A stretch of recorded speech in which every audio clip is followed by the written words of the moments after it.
자, 반갑습니다. 신경전입니다.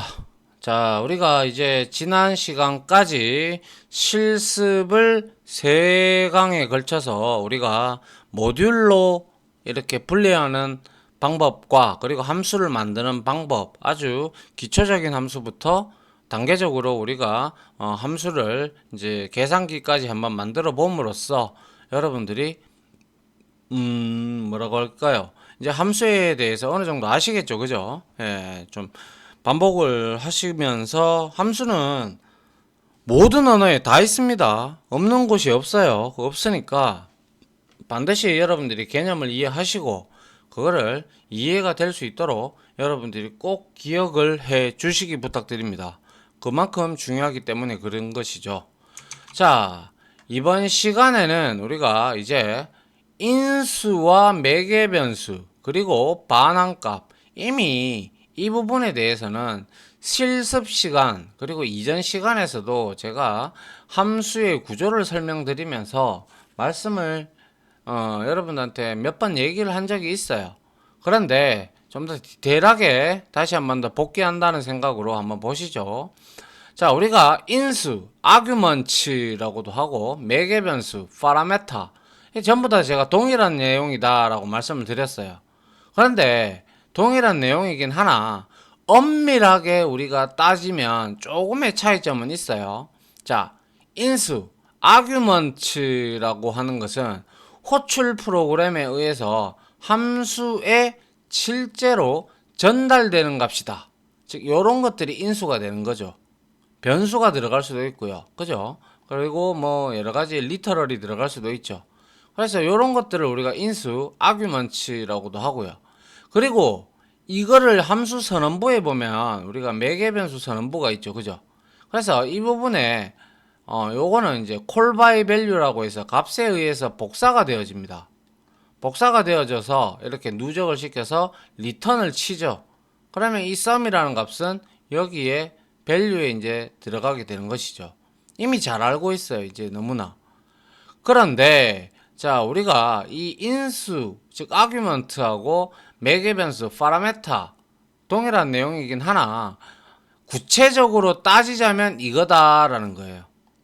그래서 구체적으로 이렇게 나뉜다라는 사실을 조금 알고 그래도 배웠다면 알고 계시면 될 것 같고 뭐 설사 모를 값이라도 어차피 매개 변수가 이렇게 떨어져 있으면 이렇게 지정이 되어 있으면 그냥 우리는 여기에다가 매개 변수 값이 바로 인수 값이잖아요. 그죠? 그래서 매개 변수 값을 이렇게 호출을 해주면 넣어서 호출해주면 된다는 거예요. 그래서 저는 인수, 아규먼트, 매개변수, 파라메타 얘가 동일한 개념이다라고 여러분들이 보시면 동일하게 보시는 게 무방하다라고 저는 그렇게 생각을 합니다. 엄밀하게 따지면 이게 인수고 이게 매개변수다라는 점만 약간의 차이가 있을 뿐이지 개발자들 사이에서는 그냥 뭐야 매개변수 뭐야 이런 식으로 우리가 뭐 말을 많이 주고받거든요. 주고받고 뭐 아니면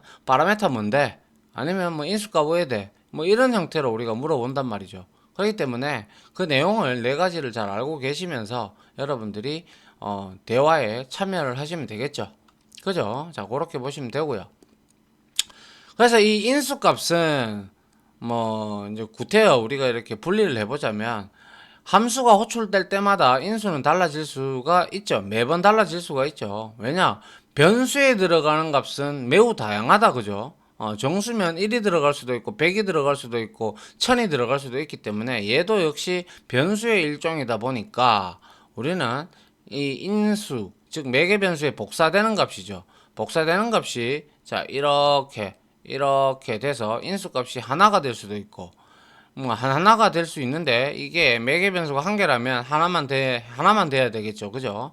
그래서 요렇게 뭐 여기 10이 들어갈 수도 있고 100이 들어갈 수도 있기 때문에 그러한 뜻을 의미합니다. 그런데 우리가 주의해야 할 점이 하나 있죠.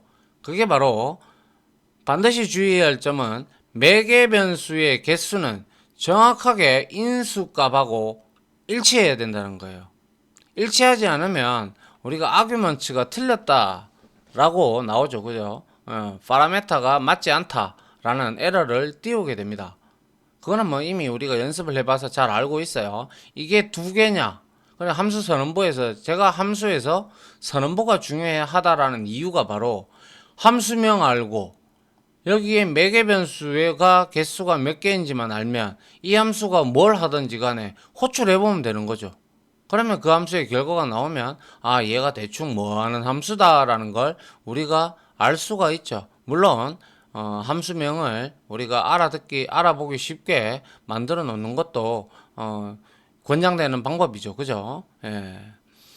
아무튼 즉 매개 변수가 두 개이면 인수도 두 개를 전달해야 된다. 그렇지 아니하면 에러가 발생한 것을 이미 우리는 실습에서 확인한 바가 있습니다. 아시겠죠? 자, 그렇게 여러분들이 바라보시면 되겠습니다. 됐나요? 예. 자, 요렇게 보시면 되고요.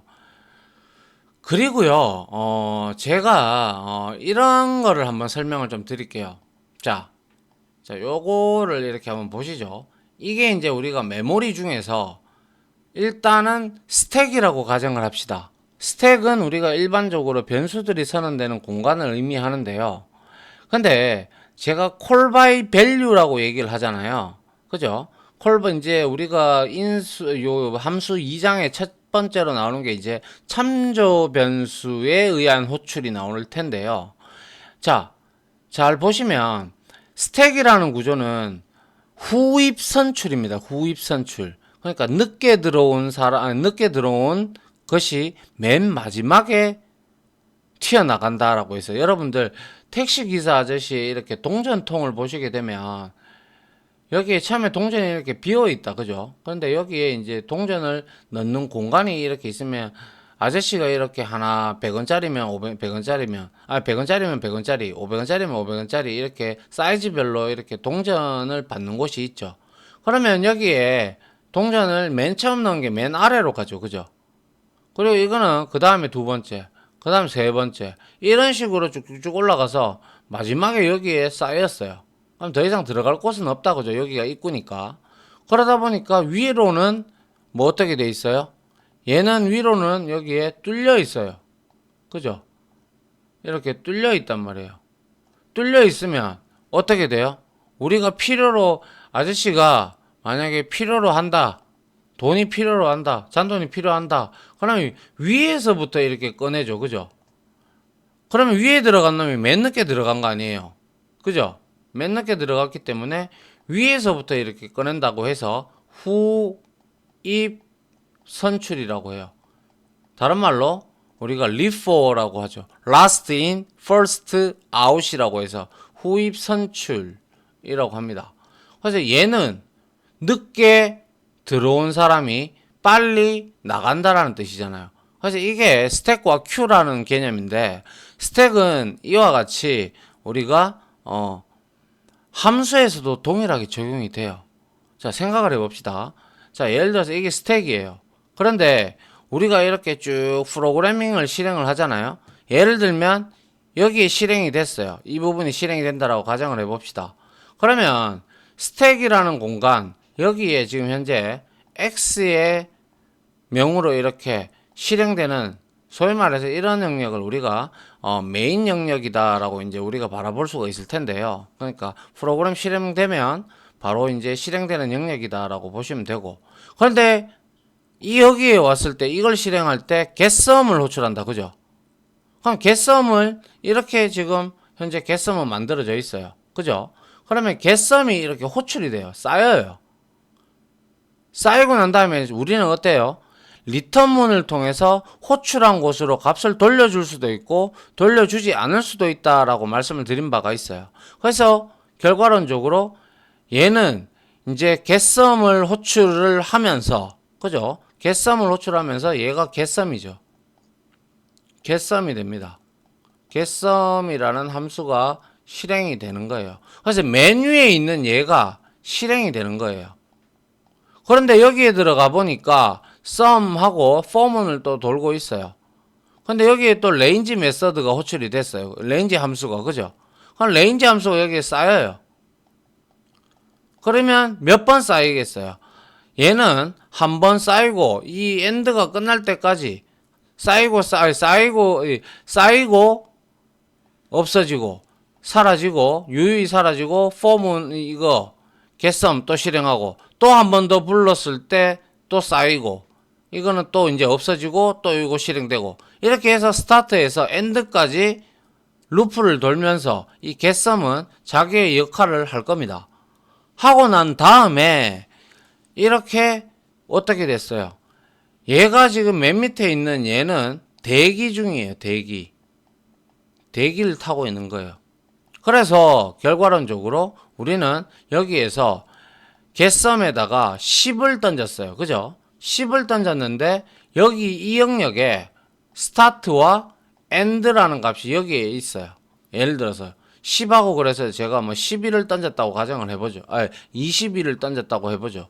그러면 얘가 이거를 getSum이 호출되면서 여기에 각각 리터럴 값인 10과 21이 여기에 복사가 되어져요. call by value가 되어져요. 그러면서 얘는 여기에 있는 함수를 다 실행하고 나면 얘는 얘가 제일 먼저 시작됐죠. 그죠? 그리고 얘로 인하여 함수가 호출이 된 거고 얘로 인하여 또 range라는 함수가 호출이 된 거잖아요. 그러면서 제일 늦게 들어온 게 range고 그 다음에 들어온 게 getSum이에요. 그죠? 그러다 보니까 결과론적으로 어떻게 돼요? 제일 먼저 끝나는 애가 바로 누군데? range라는 함수는 거예요. range 함수가 끝나고요.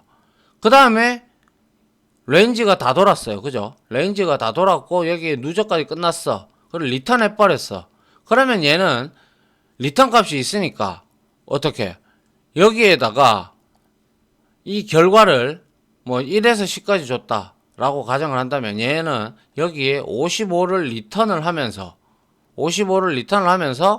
얘는 어떻게 된다? 얘도 역시 서서히 이 스택 영역에서 사라집니다. 아시겠죠? 그러면서 마지막에 이 55라는 값을 우리는 뭐 이제 출력 결과를 얻었죠. 그러면 우리가 여기서 또다시 이거를 이 출력 결과를 이용을 해서 print라는 함수를 또 호출하겠죠. 그러면 print 함수가 또 쌓여요. 또 쌓이고 난 다음에 print가 출력을 하고 비로소 얘도 이제 어떻게 됩니까? print라는 기능을 다 실행을 했다. 다 실행을 하고 나면 유유히 사라지고 이제 얘는 그걸 출력하고 난 다음에 더 이상 아무것도 이제 실행할 내용이 없다면 얘도 이제 스택을 비우면서 유유히 사라지게 되는 것입니다. 아시겠죠? 이게 바로 그래서 우리가 부르기를 call stack이라고 함수 호출할 때 우리가 call이라고 하잖아요. 펑션 call이라고 하잖아요. 그래서 여러분들은 항상 여기 이 상태에서 또 다른 함수를 호출해서 연계를 할 수도 있어요. 계속 함수 호출의 연속. 그게 바로 C 언어의 구조가 그렇게 되어 있고요. 그래 함수 호출을 하면 이렇게 함수는 계속 쌓이죠. 쌓이다가 결국에는 얘가 함수가 끝이 나면 그 결과값이 돌려줄 게 있으면 여기에 돌려주고 없다면 얘는 사라지고 그 다음에 얘도 사라지고 뭐 할 일 있으면 하고 사라지고 얘도 할 일 있으면 하고 사라지고 얘도 이제 다 호출했으니까 얘를 결과론적으로 얘를 호출한 거는 얘니까 그죠? 그래서 얘를 사라지면 얘도 이제 끝났으니까 호출한 것으로 얘로 돌아가는 거죠. 그러면서 얘도 사라지게 되는 겁니다.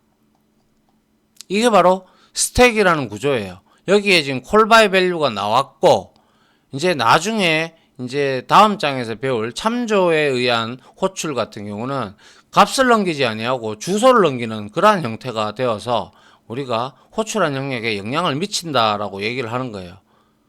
그래서 만약에 제가 강의한 내용이 이해가 잘 혹시나 안 되시면 제 거 한 번 더 보시고 아니면 인터넷 서칭을 해보시면 call by value와 call by reference call by value와 call by reference의 차이가 어떻게 되느냐.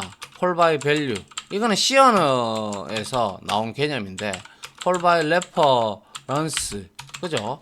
이 두 개의 차이점을 이거는 면접관들이 정말 잘 묻는 질문이고요. 그리고 프로그래머라면 절대적으로 몰라서는 안 되는 내용입니다. 아시겠죠? 그러니까 매우 중요하니까요. 여러분들 요 차이점을 반드시 알아두시기를 부탁드리겠습니다. 제가 강조를 드리는 거예요. 자, 이렇게 해서 인수, 아규먼츠하고 파라메타, 매개 변수의 디테일한 차이점은 알아봤고, 둘 다 차이점은 있다곤 하지만 아주 이거는 극소의 아주 작은 미세한 차이일 뿐이지 거의 같은 말로 쓰여진다라고 생각을 하시면 됩니다. 아시겠죠? 자, 다음 장 한번 보죠. 자, 이제 반환값이에요. 뭐 더 이상 설명이 필요 없죠. 함수가 호출한 곳으로 반환하는 작업의 결과이다. 다른 값으로는 우리가 리턴 값 혹은 리턴 밸류라고도 얘기를 하고요. 함수는 자신을 호출한 곳으로 값을 반환할 수도 있다. 반환하지 않을 수도 있고 반환할 수도 있습니다. 그거는 여러분들이 코드를 어떻게 구현하느냐에 따라서 얘기가 달라지는 것 뿐이에요. 그래서 값을 반환하려면 우리가 이제 리턴문을 써야 된다는 거 너무나 잘 알고 있죠. 그래서 여기에는 일반적으로 변수가 들어가도 되고요. 아니면 수식이 들어가도 상관없습니다. 아시겠죠? 그래서 개수함을 호출하게 되면 얘는 무슨 이 포문의 누적 값을 계산을 하고 이 지역 변수의 값을 여기로 복사를 시켜주죠. 떠넘겨주고 얘는 이제 개수함이 호출이 됐으니까 얘는 이제 스택 영역에서 다 실행이 되고 끝이 나고 일로 돌아가죠. 아시겠죠? 일로 돌아가서 여기에 이제 복사가 되는 그러한 내용이 됩니다. 그래서 함수의 반환값은 결국 리턴 문장 뒤에 있는 수식의 계산값이 된다. 리턴 문의 뒤에 나오는 수식은 파이썬에서 유효한 수식이라면 무엇이든지 가능하다. 근데 대다수 통상 우리가 계산을 다 하고 변수에다가 대입을 해서 리턴하는 경우가 의례적으로 많습니다. 자, 아무튼 예제 코드를 보시면 자, 리턴 제로가 올 수도 있고요. 리턴 x 이건 변수에 담아서 넘기는 거고요. 그 다음에 리턴 x 제곱이죠. 그죠? x 곱하기 x 플러스 2 이란 수식도 가능하다 이 뜻입니다. 물론 이거를 우리가 뭐 지역 변수 아무거나에 담아서 계산을 하고 난 다음에 그 변수명으로 넘기는 게 가장 좋은 방법이긴 하나 여러분들이 나중에 이제 좀 프로그램을 좀 짜실 실력이 올라가시면 최대한 코드를 줄이려고 얘를 많이 쓸 거예요. 그러면 여러분들은 이렇게 쓸 수밖에 없는 경우도 있습니다. 아시겠죠?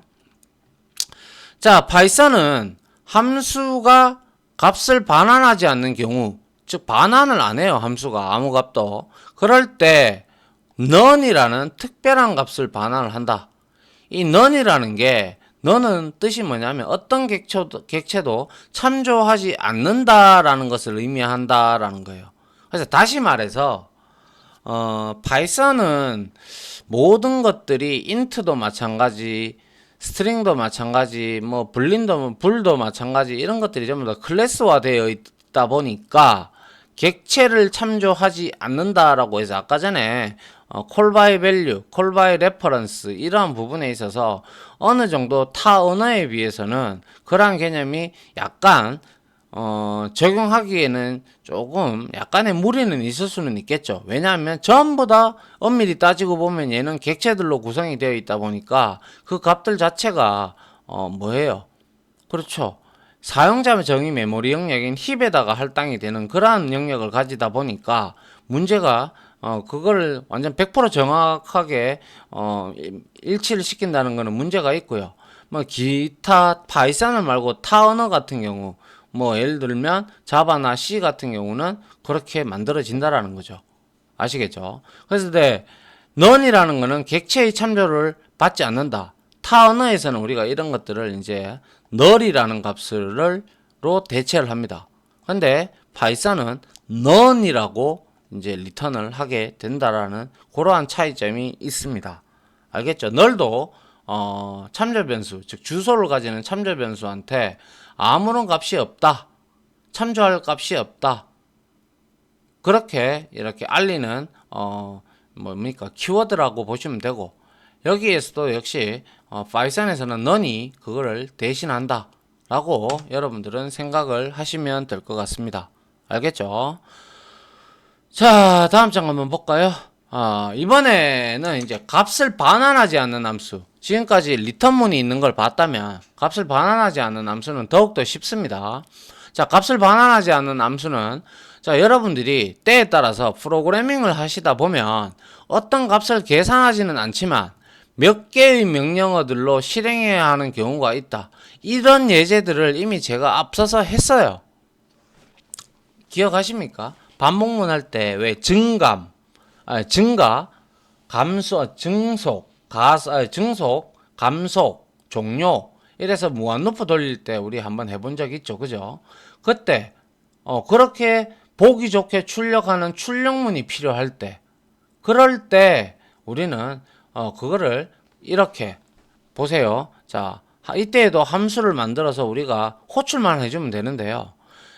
예를 들어 화면에 사람의 이름하고 나이를 박스 형태로 만들어서 우리가 출력하고자 할 때, 아래와 같이 print info라는 함수를 우리가 이렇게 만들어 보면, 역시 자, print info 매개 변수 2개 줬어요. 그죠? 인자값, 인수값. 그러면 여기에 name이 복사가 되고 여기에도 복사가 되겠죠. 그러면 결과론적으로 name은 홍길동을 찍을 것이고 age는 나이 35을 찍을 거예요. 근데 여기에 return에 뒤에 아무것도 없다, 그죠? 그리고 나서 리턴문이 오면 제가 아무것도 없다면 함수의 종료를 알린다고 했어요.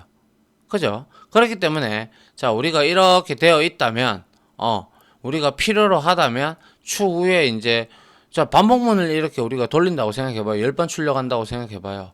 그러면 이 줄을 여러분들이 다 쳐야 되죠. 맞잖아요. 그리고 또 어떤 사람한테 입력을 받아서 그걸 출력을 해야 된다 그러면 이걸 또 복사해서 붙여넣기를 해야 되는 그러한 또 번거로움이 있죠. 이럴 때도 역시 이렇게 함수를 만들어서 여러분들은 한 줄로 호출만 하면 된다는 거죠.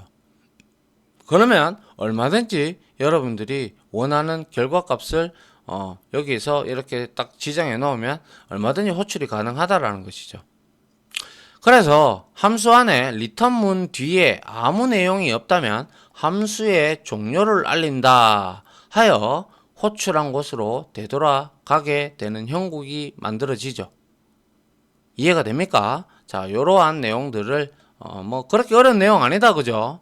리턴문 뒤에 없으면 호출한 곳으로 돌아가고 함수의 종료를 알리는 거고, 그리고 이런 경우에는 우리가 함수 안에 이렇게 출력문들 결과를 이렇게 적어줌으로써 우리가 이렇게 구태여 번거롭게 또 작업을 할 필요가 없다라는 것입니다. 아시겠죠? 별로 어렵지 않다, 그죠? 이거는. 자, 됐고요. 그 다음 이제 디폴트 인수라는 게 나오는데요. 자, 디폴트가 뭡니까? 뜻이 기본이다 라는 뜻이죠. 기본.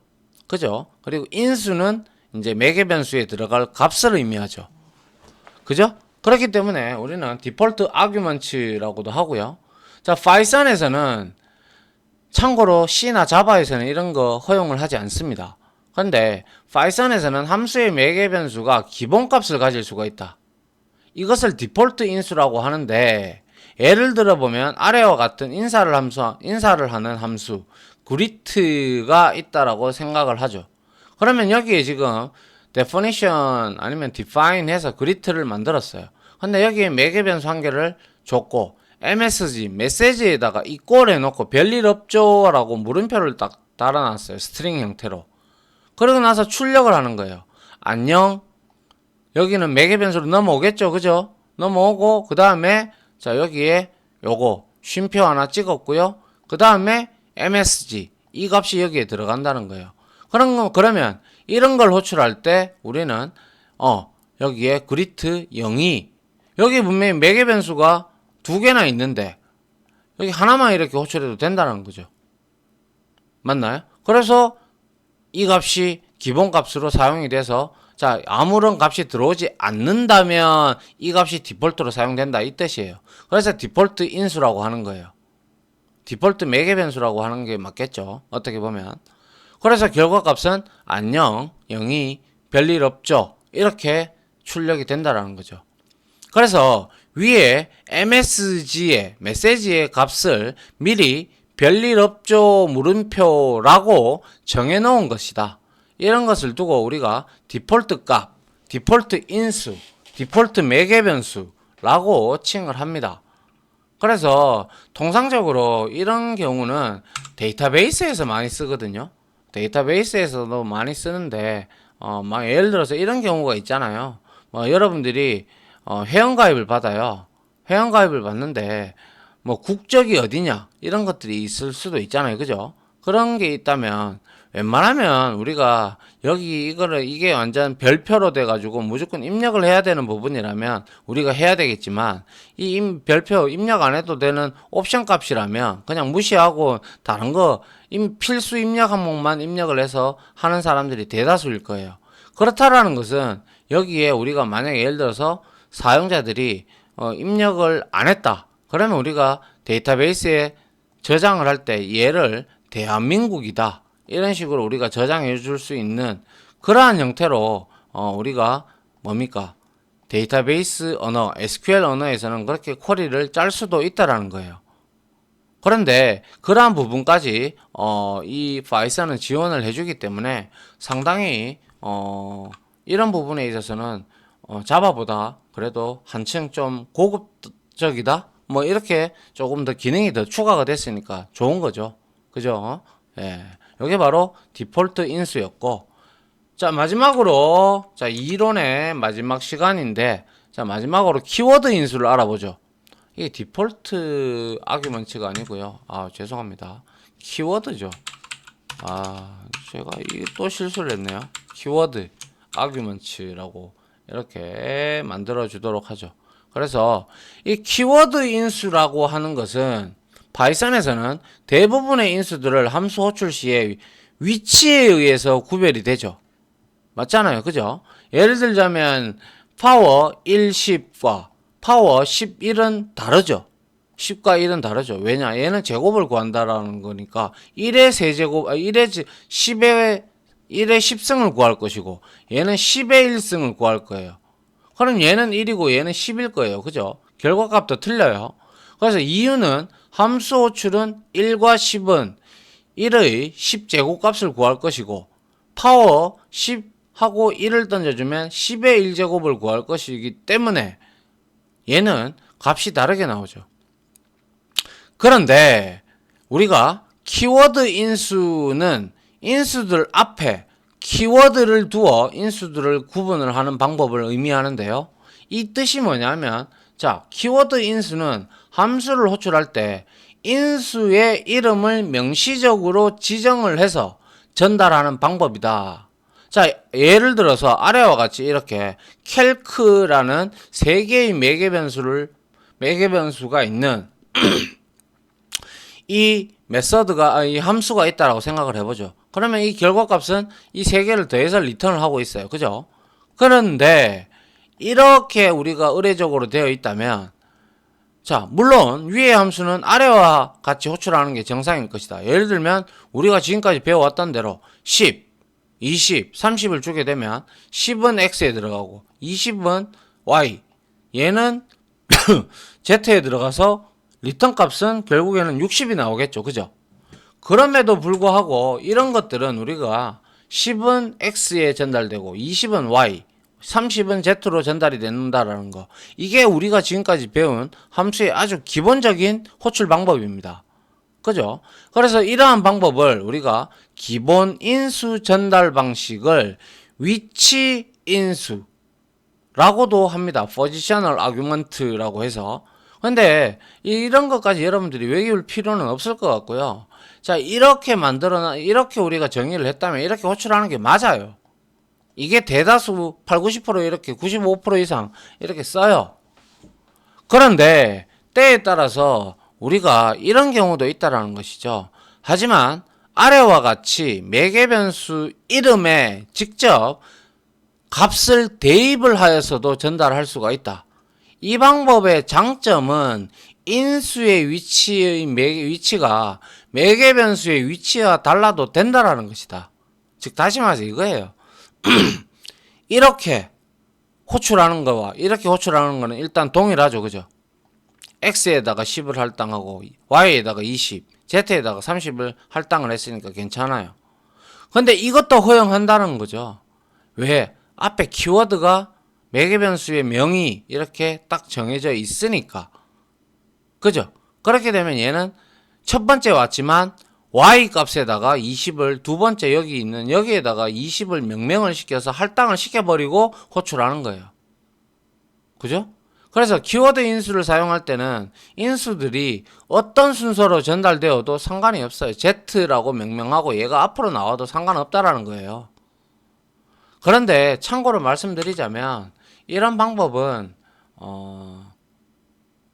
뭐 웬만하면 지양하는 게 좋습니다. 쓰지 않는 게 좋다 이 말이에요. 알겠죠? 이렇게 기본적으로 우리가 함수를 선언했다면 이렇게 호출하는 게 지극히 정상적인 방법이다라는 거예요. 알겠죠? 자, 이러한 키워드 인수도 역시 우리가 자바라든지 C라든지 이런 언어에는 존재하지 않습니다. 아시겠죠? 그런 걸 아시면 여러분들이 구태여 이렇게까지 해가면서 코드를 길잖아요. 이거는 이렇게만 호출하면 되는데 구태여 X를 여기다가 넣고 또 Y를 여기다가 넣고 Z를 여기다가 넣으면 코드만 길어질 뿐이지 뭐 구태여 이렇게 할 필요 없죠. 맞습니까? 뭐 꼭 이렇게 해야 된다면 이렇게 하셔도 상관은 없다 이 말입니다. 아시겠죠? 자, 이게 바로 우리가 말하는 제가 설명드리는 키워드 인수라는 키워드 인수를 써서 함수를 호출하는 방법이다라고 말씀을 드리고 싶네요. 됐습니까? 예, 그렇게 어려운 내용 아니다, 그죠? 자, 이렇게 해서 우리가 6장이죠. 6장 함수-1 좀 그래도 기본적으로 함수를 만들고 모듈도 만들고 해당하는 함수를 호출하는 방법 등에 대해서 우리가 지금 다 살펴봤고요. 이론적으로 물론 실습을 통해서 함수를 직접 만들고 우리가 모듈도 따로 만들어서 임포트도 해보고 등등을 해봤죠. 그래서 여튼 이렇게 우리가 배웠던 인수와 매개 변수의 디테일한 차이점, 그리고 반환값은 어떻게 되더라, 그리고 반환하지 않을 때는 리턴을 쓰든지 쓰지 않아도 상관은 없습니다. 예. 그리고 디폴트 인수가 뭔지, 그리고 키워드 인수는 어떤 것인지에 대해서 설명을 드렸고, 이번 6장 함수-1번에 대한 이론적인 내용은 이걸로 마무리할까 합니다. 역시 이어서 실습 함수랍니다. 실습 강의로 제가 찾아오도록 하겠습니다. 아무튼 지금까지 함수-1에 대한 이론 강의를 들어주신다고 고생 많으셨고요. 일단은 저는 다음 실습 강의로 찾아오도록 하겠습니다. 자, 다들 수고하셨습니다. 감사합니다.